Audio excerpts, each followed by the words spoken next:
Pada episode sebelumnya telah kita bahas bagaimana warga desa Antajaya bersama-sama dan berbondong-bondong turut melestarikan keindahan alam mereka. Dengan kompak mereka bersatu untuk melawan tantangan alam dan tambang demi satu tujuan, bertahan kokohnya dua simbol kehidupan mereka, Gunung Kanaga dan Gunung Kembar. Kali ini kita akan telusuri lebih dalam lagi bagaimana makna untuk melestarikan alam bagi warga Antajaya, serta bagaimana mereka dan alam saling menghidupi satu sama lain. Sebagian besar warga Antajaya memanfaatkan kekayaan alam mereka dengan bertani dan berkebun.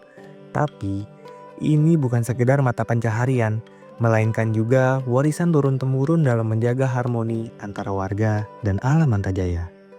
Manusia dengan alam ya tentu tidak bisa dipisahkan. Apalagi mata pencaharian yang ada di desa Antajaya untuk masyarakatnya itu adalah alam. Yang pertama kan harus itu dulu, itu rasa senang. Walaupun kata orang capek, bertani panas, tapi kalau hati senang kan gak apa-apa kan.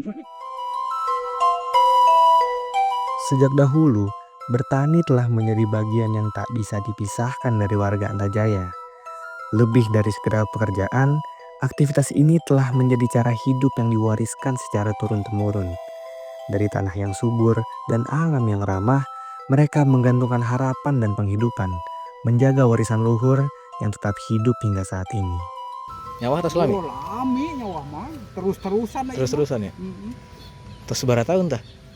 Oh, nyawa lami. Turunan?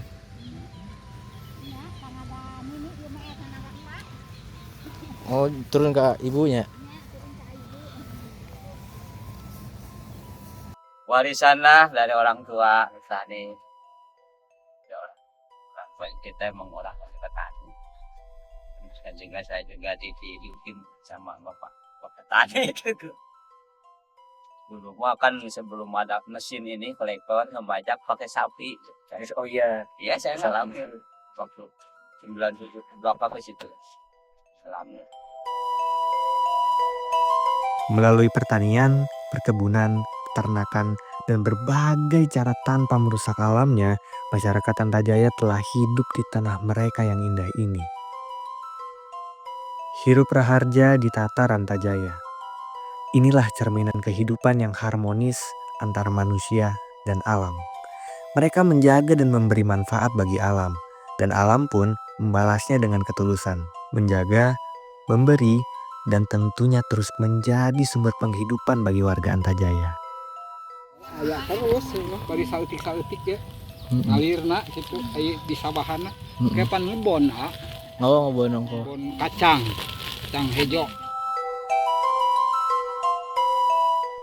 Kalau bertani itu jangan satu pohon aja, misalkan satu jurusan aja. Harus ada pembantunya.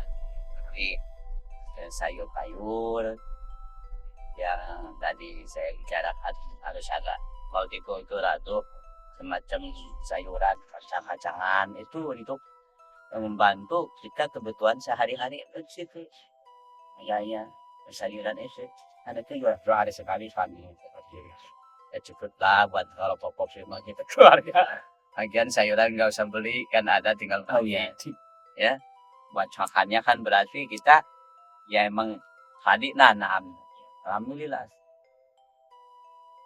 ya, misalkan ada kebutuhan yang lain ada agak besar kan kita lagi nernak saya kira situ pikirannya di situ bang gitu.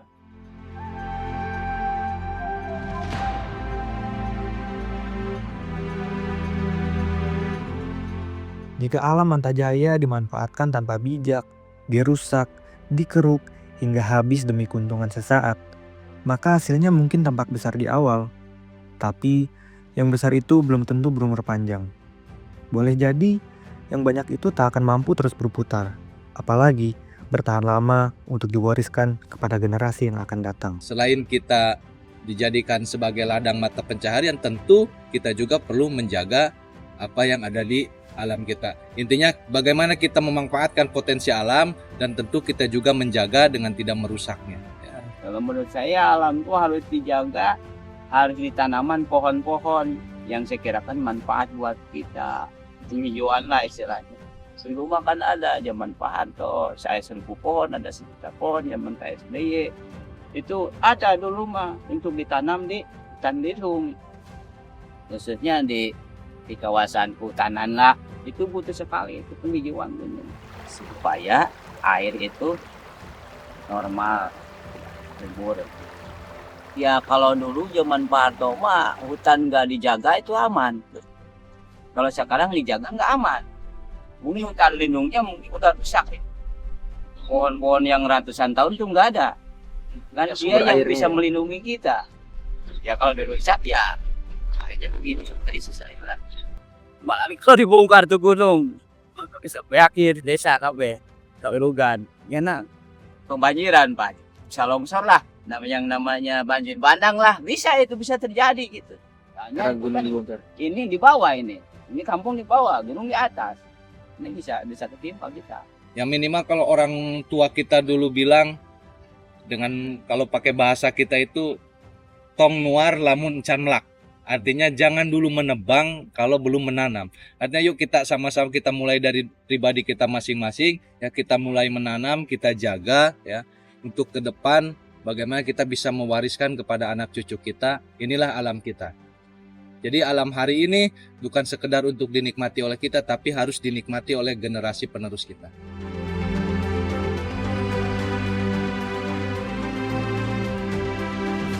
Kan saya ke depannya ini mau membentukkan anak-anak yang kampung supaya ada kegiatan, pengen ada anak petani milenial gitu, lebih muda. Soalnya siapa lagi generasi pertanian ke depannya kalau nggak ada anak-anak muda, nggak ada yang ngurusin. Di Desa Antajaya ini kita punya tempat mengaji anak itu hampir tersebar ya, di hampir setiap KRT-an di Desa Antajaya. Kita punya 2 sekolah dasar negeri, kita punya 2 madrasah, kita punya SMP negeri, kita punya SMA negeri. Artinya kita punya potensi ya untuk bagaimana kita mempersiapkan generasi ke depan Antajaya ya, yang selain dia cerdas dalam hal ilmu formal, tapi dia juga bisa menjaga dalam hal akhlak dan budi pekertinya. Dengan cara apa? Selain kita menempuh sekolah formal, kita arahkan juga masyarakat untuk anak-anaknya tetap menjaga mengajinya di rumah masing-masing ya, di tempat pengajiannya masing-masing.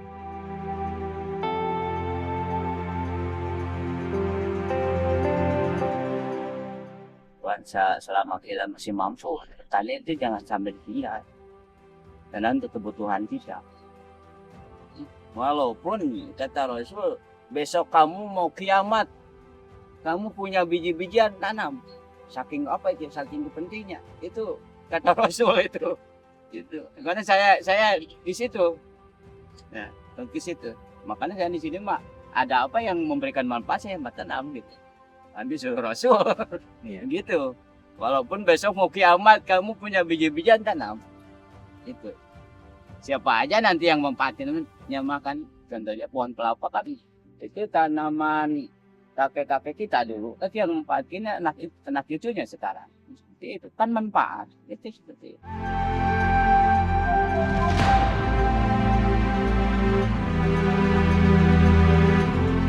Upaya menjaga pertanian dan kelestarian alam di Antajaya tak cuma datang dari warganya semata.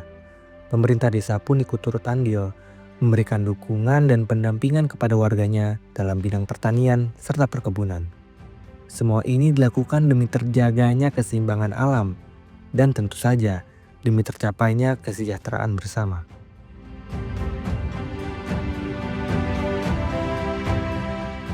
Salah satu bentuk nyata dari dukungan tersebut adalah pembangunan jalan desa.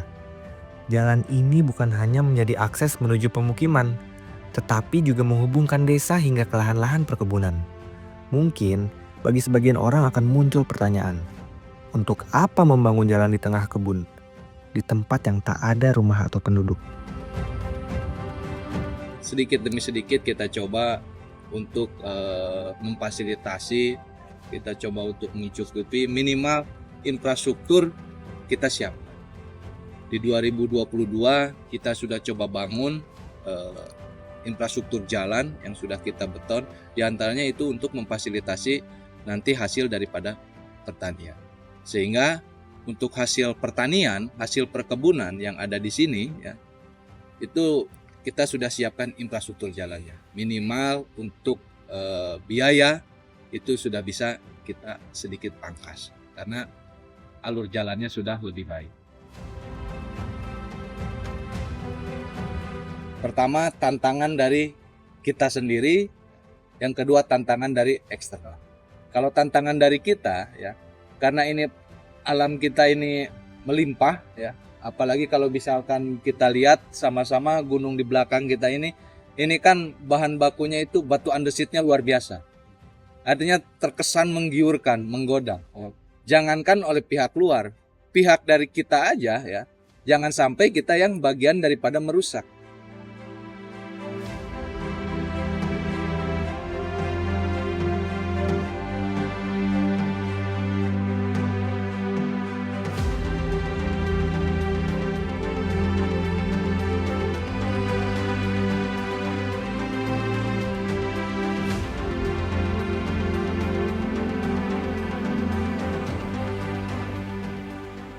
Pengabdian kami di Desa Antajaya resmi berakhir pada Agustus 2024. Rasa bahagia akan kesempatan yang luar biasa ini tak akan kami lupakan hingga tua nanti. Bisa belajar dan turut hadir di kehidupan Antajaya yang hangat dan penuh makna.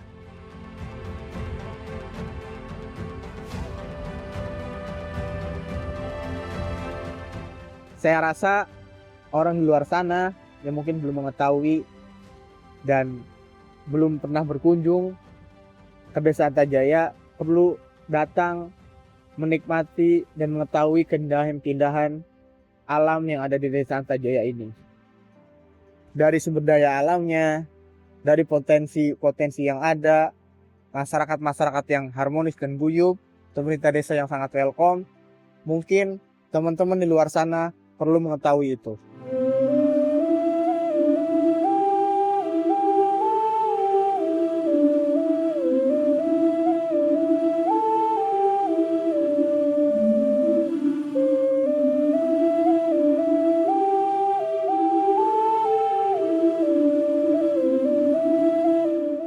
Setelah masa KKN berakhir, beberapa dari kami berkesempatan untuk kembali menyambangi Desa Antajaya. Pada tanggal 5-6 April 2025, kami hadir dalam kemeriahan Pesta Rakyat, sebuah tradisi yang kaya akan nilai budaya dan kebersamaan. Bukan cuma hadir, kami juga turut mendokumentasikan momen tersebut dalam bentuk film dokumenter yang kini telah tayang di kanal YouTube resmi Desa Antajaya.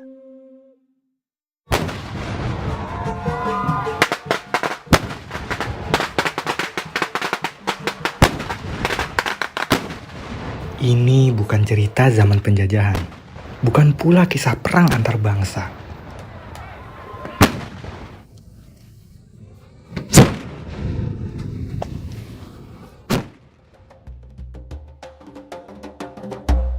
Karuung, sebuah meriam tradisional dari batang pohon besar. Dilubangi, diisi karbit, lalu dinyalakan hingga menggelegar.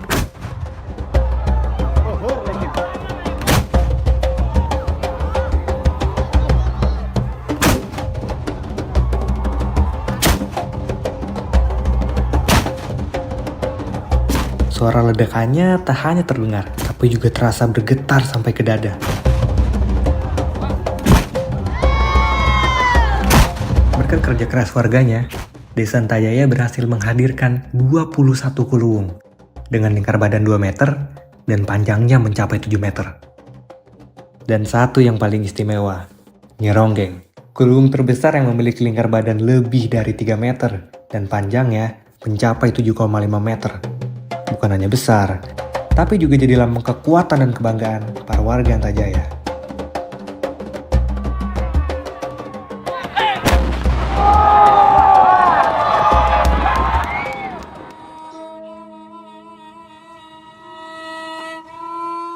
Ngadu kuluwung bukanlah sekedar hiburan, ia merupakan warisan, cara warga menyambung rasa, ngeraksa budaya, dan menyuarakan kebersamaan dalam irama yang menggelegar.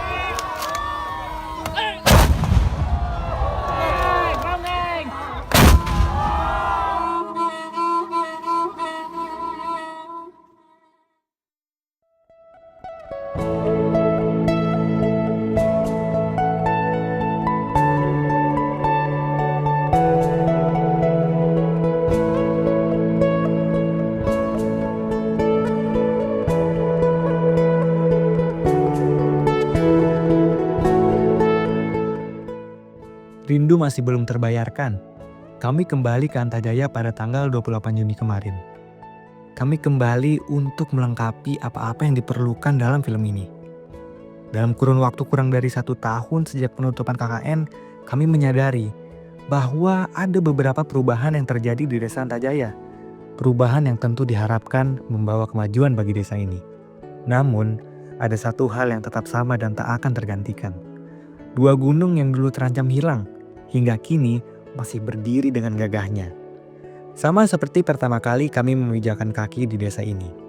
Keduanya tetap menjadi saksi bisu atas semangat warga Antajaya dalam menjaga warisan alam mereka.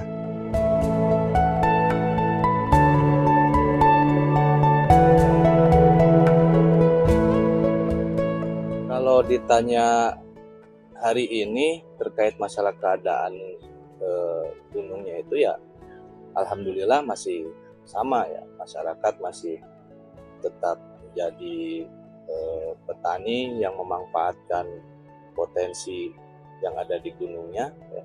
Alhamdulillah lah, intinya belum ada aksi apa-apa dan alhamdulillah masih dimanfaatkan oleh masyarakat secara langsung.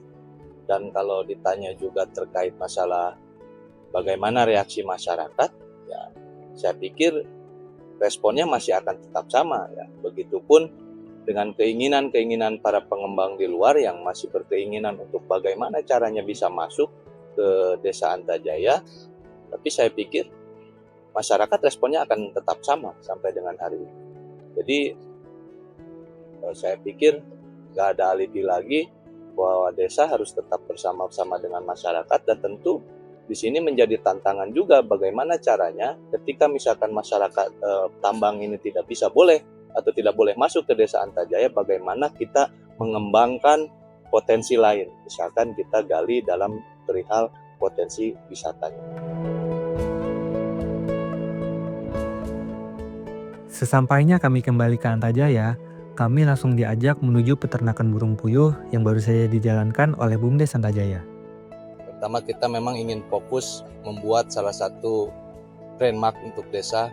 Kita pengen mempunyai sebuah ikon desa yang kita ciptakan sendiri.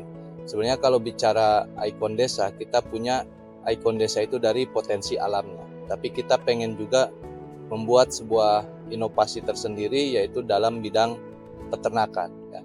Dan ini menjadi sebuah peluang besar untuk Desa Antajaya ketika kita memilih untuk peternakan puyuh. Di Kecamatan Tanjung Sari sendiri, ini belum ada desa yang secara khusus mengembangkan terkait masalah peternakan telur puyuh.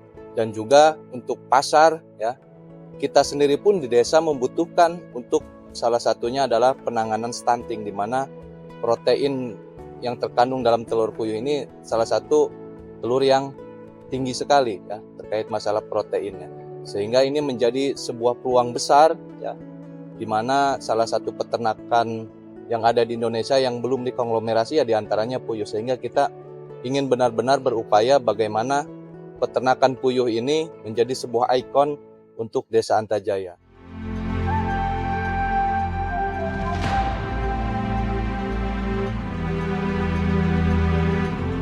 Potensi alam Antajaya bukan satu-satunya warisan leluhur. Di balik hamparan perkebunan dan lahan pertanian, tersembunyi sebuah warisan yang tak lekang oleh waktu. Denyut api dan denting besi telah mengukir sejarah selama ratusan tahun.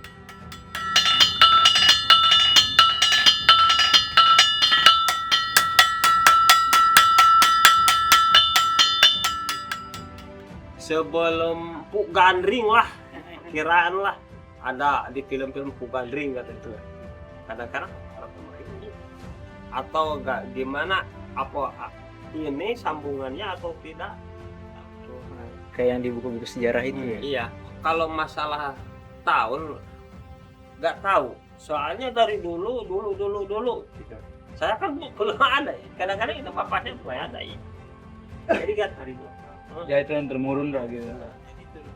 Tahun barat. Oh, Ya, ini bapak saya. engkau keturunan keberapa? Nggak tahu.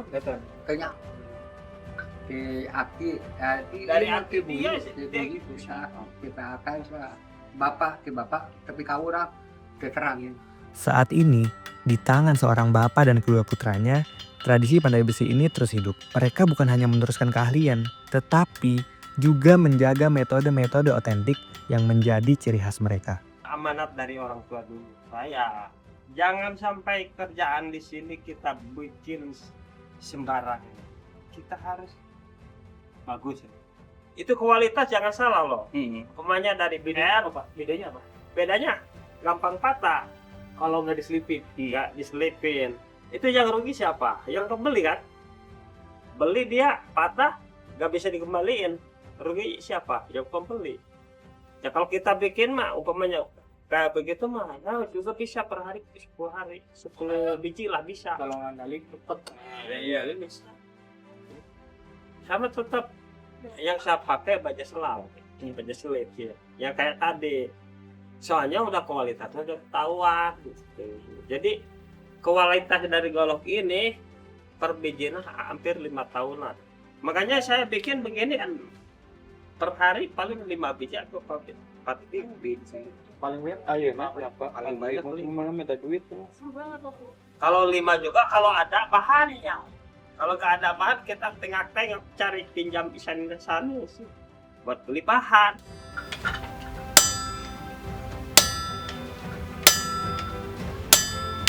Di sini masih manual. Iya. Nggak ada modern nggak ada. Soalnya gimana ya? Jadi ada perubahan kualitas. Iya. Pokoknya kita pakai bahan-bahan modern, kualitasnya suka lain gitu. Kan di sini tadinya kan baja selip ya. Kita serut pakai tangan, otot. Nggak pakai gerina, enggak. Gerina cuman gosokin doang buat supaya nggak begitu hitam. Kayak begini, biar kita. Ini kan ini besi ya. Iya. Ini besi, tengahnya baja. Kita harus keluarin gimana caranya. Kita serut.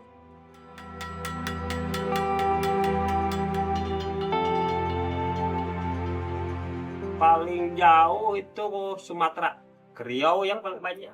Riau, Kalimantan, Sumatera. Iya, mulut ke mulut tadinya. Daerah Karawang siapa itu tahu ke sini kan dari mulut ke mulut. Umpamanya ada tahu satu orang, umpamanya satu kampus. Beli 2, 3 merasa puas. Dia bilang gitu. Kadang-kadang sebelum jadi dibayar. Dia percaya banyak. Soalnya dia udah tahu. Iya. Jadi dia percaya. Barang belum ada, malah dia bayar dulu banyak. Hampir berapa kemarin aja yang sudah pernah hampir 1 juta per hari itu ada yang saat bisa ini uangnya ribuan. Padahal saya nggak minta. Itu mah terserah. Kalau percaya oke. Kalau nggak percaya nggak apa-apa. Gitu. Kebanyakan di sini uang duluan, barang ke belakang di saya mah iya. Soalnya dia maunya cepat gitu. Duluan gitu ya. Iya. Padahal mah antrian banyak Pak ya. Iya.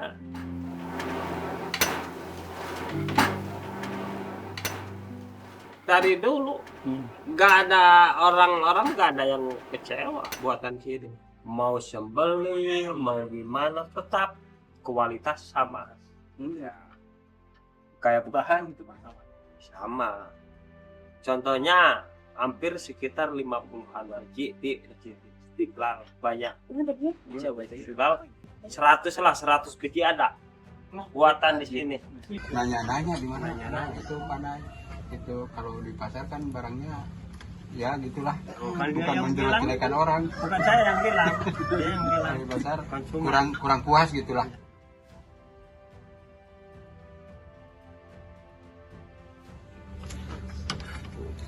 Bikin golok di sini juga. Itu juga Pak.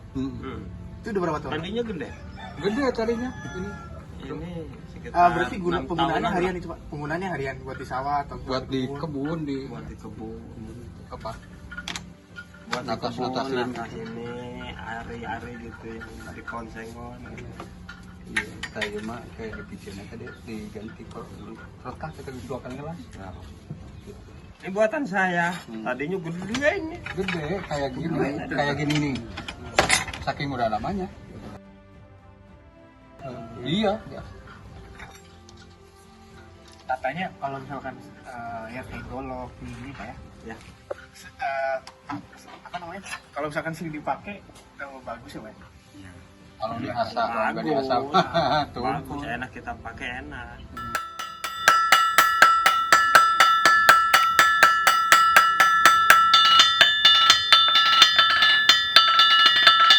Hanya cuman ini keperluan saya mah cuman di sini hanya satu. Modal doang segitu aja. Sebenarnya saya butuh orang kerja tapi kalau bukan tetesan dari orang tua saya dulu gak bisa. Lama prosesnya. Iya beda lah. Iya sih. Soalnya di sini kan kerja jadi main api. Kalau orang lain kena api kan bisa gimana gitu kan. Makanya saya salut Pak, kayak bapaknya nggak pakai baju. Oh, ini Bapaknya pakai kaos biasa.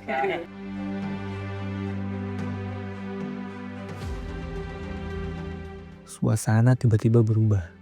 Sebuah pertanyaan sederhana tentang generasi penerus ternyata memunculkan urat khawatir di wajah Ismail. generasi ini hampir gimana ya? Gak bisa, gak ada. Berarti bisa kalau nggak ada lagi berarti bapak-bapak ini terakhir gitu. Kadang-kadang begitulah. Tapi mudah-mudahan ada sih. Amin. Mendengar keraguan itu, kami pun turut merasakan kesedihan. Terselip sebuah pertanyaan besar. Akankah warisan leluhur ini yang telah bertahan selama ratusan tahun suatu saat akan hilang dari tanah Antajaya? Udah bingung. Gimana? Kebanyakan orang tani suka bilang begini, jangan sampai mati. Iya. Di sini jangan sampai mati. Lihat ibu pertiwi sedang bersusah hati. Kisah tentang pandai besi di Antajaya adalah sebuah cerminan dari ribuan warisan budaya lainnya di negeri ini. Mereka hidup, bertahan, bernapas di tengah derasnya arus zaman. Siapa yang akan melanjutkan semua ini? Pertanyaannya bukan lagi hanya tentang nasib warisan dari sebuah keluarga, tetapi tentang tanggung jawab kita bersama untuk menjaga, melestarikan, dan meneruskan nilai-nilai luhur yang ada. Sama halnya dengan generasi pertanian, yang hari ini bukan hanya menanam untuk panen, namun juga demi masa depan. Kini ibu sedang susah merintih dan berdoa.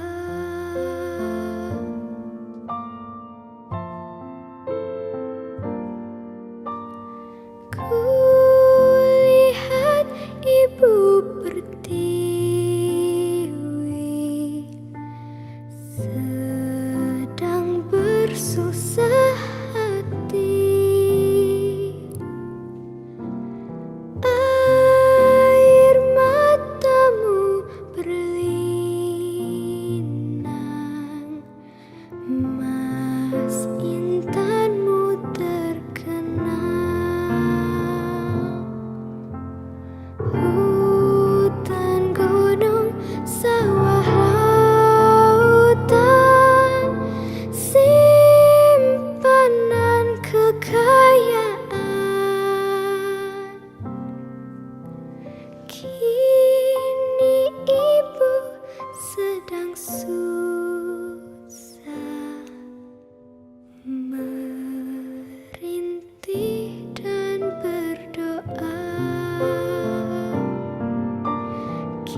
berdoa.